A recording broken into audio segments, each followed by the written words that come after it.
Well, this is like a front veranda on it, but if you look, obviously we put a 5-degree slope on the Caravan itself, and then so Amir's put one in on a slope, brought the next one up slightly, so many degrees, 2 degrees, so, and then he straightened this one up so it's in line with that. Quite a clever idea. And obviously that one is completely straight because obviously it's a straight line, but you can see, and it's really, really strong. So once that's all painted up, that's going to look great. I think it'll make a nice addition to that veranda. You can see these ones are ready to go in, but they're not been put in yet. But I think that'll make a nice little addition to the end. Obviously with the rolled top on it coming, it should come about another 20 centimetres past this point here. I'm pointing to. Should come out another like 20 centimetres past there, and 20 centimetres past the back as well. So it should look really nice. There we go. Maybe, hopefully in the next video I do, it'll be starting to get painted, if we can get a colour that my wife likes. So this is where we put Sammy, our dog that died yesterday. So we buried him under this tree. He loved this tree. In fact, we already had him before we put this tree in. I think it's a conker tree. I'm not sure. I don't know anything about. But we made a grave for him here. The earth will obviously go down over a period of time, but I'll put the candle on tonight again. That's where he's laying, right under the tree. He used to love peeing against that tree, but that's grown since we first had him as a puppy 12 years ago. I think it's been in about 10 years, I think, something like that. So rest in peace, Sam. Beautiful dog. So here we are, it's all done, and the lawn's still done nicely. There's our house up there, and this is our gardens. This is all reclaimed land. This was just one big slope basically from the road there, across there, down to the back here. You can see how deep it was. Hey, Stella! Oh, hey Stella! Yeah, you can see how deep it was back here. We had to put some seriously heavy stonework, and you can see some of them at the back. Most of them are covered in creeper now, but they're massive. So you can imagine all that land in there was all sloped down to this point from high up there. So it was a lot of work and a lot of construction to be able to put this pool in and use the land. But my wife had the imagination to see it. I must admit, when she talked about it, I thought, oh, here she is now. Anyway, well, this is where we are so far with this Caravan. So we've got these doors. There's 2 doors on the bottom, 2 on the top, exactly the same size, top and bottom, and then they fold backwards. We made this veranda on the edge with this quite nice round stock, and you can see we've got the roof on now. So the main construction's completely done now, and you can see there's the back of it. And yeah, these are the hooks under here, and you won't not be able to see them, but there's actually angle iron underneath there, which is exactly the same as these ones. They've got blue on the camera, but they're purple. It was actually the colour left over from the pool table. So they're the front ones. That's to be able to pull it backwards and forwards. And I'll take you around and I'll show you how the inside's coming. A few little screw-ups, but generally it's gone pretty well. We didn't get the radius right on the front and back, but not by much. As you can see, we've got it quite good there, and then there's a few areas in the corner we got it really screwed up. I made these 4 doors, and then they'll have latches on them, so that they all close together, as you can see there. So inside, it's not particularly big. Again, you can see we're screwed up with the actual, what's the word, the angle or circumference of the ply on top. So we're going to have to fill them in. It's pretty good there, not so good on the corners. But And as you can see, we've put these in. We're going to make some more bows in here to go across. This is a main beam, and these are two smaller beams on either side, so that will be painted up. The reason we've actually, you can see there's a joiner, but we've actually put a wood join in as well and glued it, and then put this metal plates to join the piece of wood.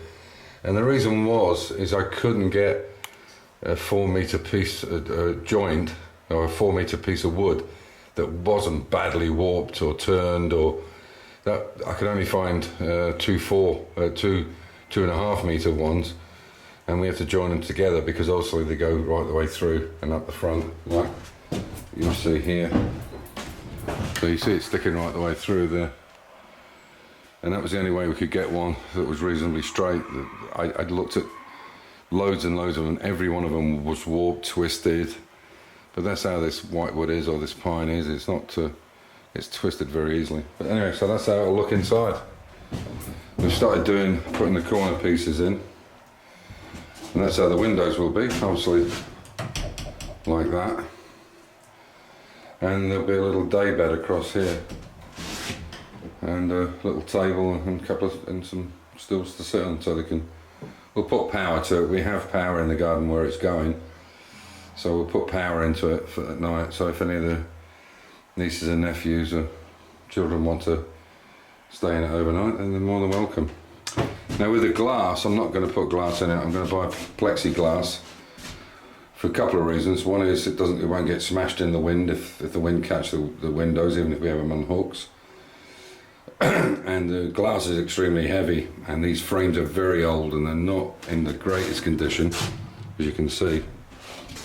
So we're going to put plexiglass, and we can cut the plexiglass ourselves, particularly this bow here, which would be a bit more expensive to do with glass. We're taking out the tent garage, and because we need to have a bit of a clean up in there and get some stuff out the back. There's a swing that needs to come on here, but we can't get it out without the trailer in the way. So we've got a nice swing that's just been repaired. I'm going to put it back together, and that's how it looks. Which is so it comes out the garage. So now we're going to fix this thing up. Looks good. So is it? What is it? 10 centimeters? 20? 2. So fortunately, it's right on the money. Get rid of this bloody Caravan. So there was about 2 centimeters there to lift it up to. Oh, I'd have to lift it right to the very top. You can see it's a bit down on that side, but it came out. So that's good. So what we're going to do now is have a massive clean up, and then take all this wood stuff here in the roof, and get it up to the other one. So I'll show you when it's loaded. So it's a bit tidier in here now. Got all that stuff out. And that's looking smashing. Look at the size of that now. It won't be when we bring that Caravan back in. Yeah, the pole has to bend about 1.5 inches in the middle to get it in. But we had a backup plan, didn't we? Let the air out the tyres if it was going to be too much. Yeah, it might look a little bit short, but it's actually the same proportions, except for that little veranda bit. The base is the same proportions as this as a Reading. And what I have found out is that there were 4 main types. There was a Reading, Gypsy Wagon, which has got like a 5-degree angle on it, and then there's a roll top, which is the standard ones, and the normal ones with a kind of canvas over them that look like a complete barrel. And then there's 2 other types, but apparently this was called the Reading, the one that had a bit of an angle on it. But the reason it's that size is not just because I use somebody else's dimensions, but the wheels on the wagon need to be proportional to the Caravan, and they would have looked odd because they're quite small wheels on the front and a little bit larger on the back, but under the van. So that's, I've tried to make it proportional, you know, so it doesn't look ridiculous. Come on then. Come on. What are you doing? Eh? What are you saying? Sit then. Sit. Good girl. Good girl. She's getting a little bit better. She's, Yeah. You alright? Like all of us, huh? Yeah. So there you go. Oh, how nice. You like it? Oh, well, don't you? Yeah, I just wanted you to like it. Oh, That's how sweet. okay, good. We have to be very careful not to... Overdo it. And here is the swing. It's all been refurbished, well, renovated, I suppose. Restored, whatever you want to call it. Renovated. There's the roof for it. And unfortunately, as you can see there, we had to get some new bits for it. You'll have to clean it, do that one. So we had to have a few new parts made. These two on the end here are brand new, they were rotten. And a couple of these feet were rotten. Because obviously they're sat close to the ground. Never noticed that. Let Amir know. Anything else not painted? That piece there is a new one. This one with the ovals in it. So he's recreated it exactly from the one we gave him, but was rotten. So they're the bases. And this is why we put this new path in here, or this new plates in here, because it's got a slight angle on it now, so the water will run off and not pool like it did before. So it's a job for tomorrow.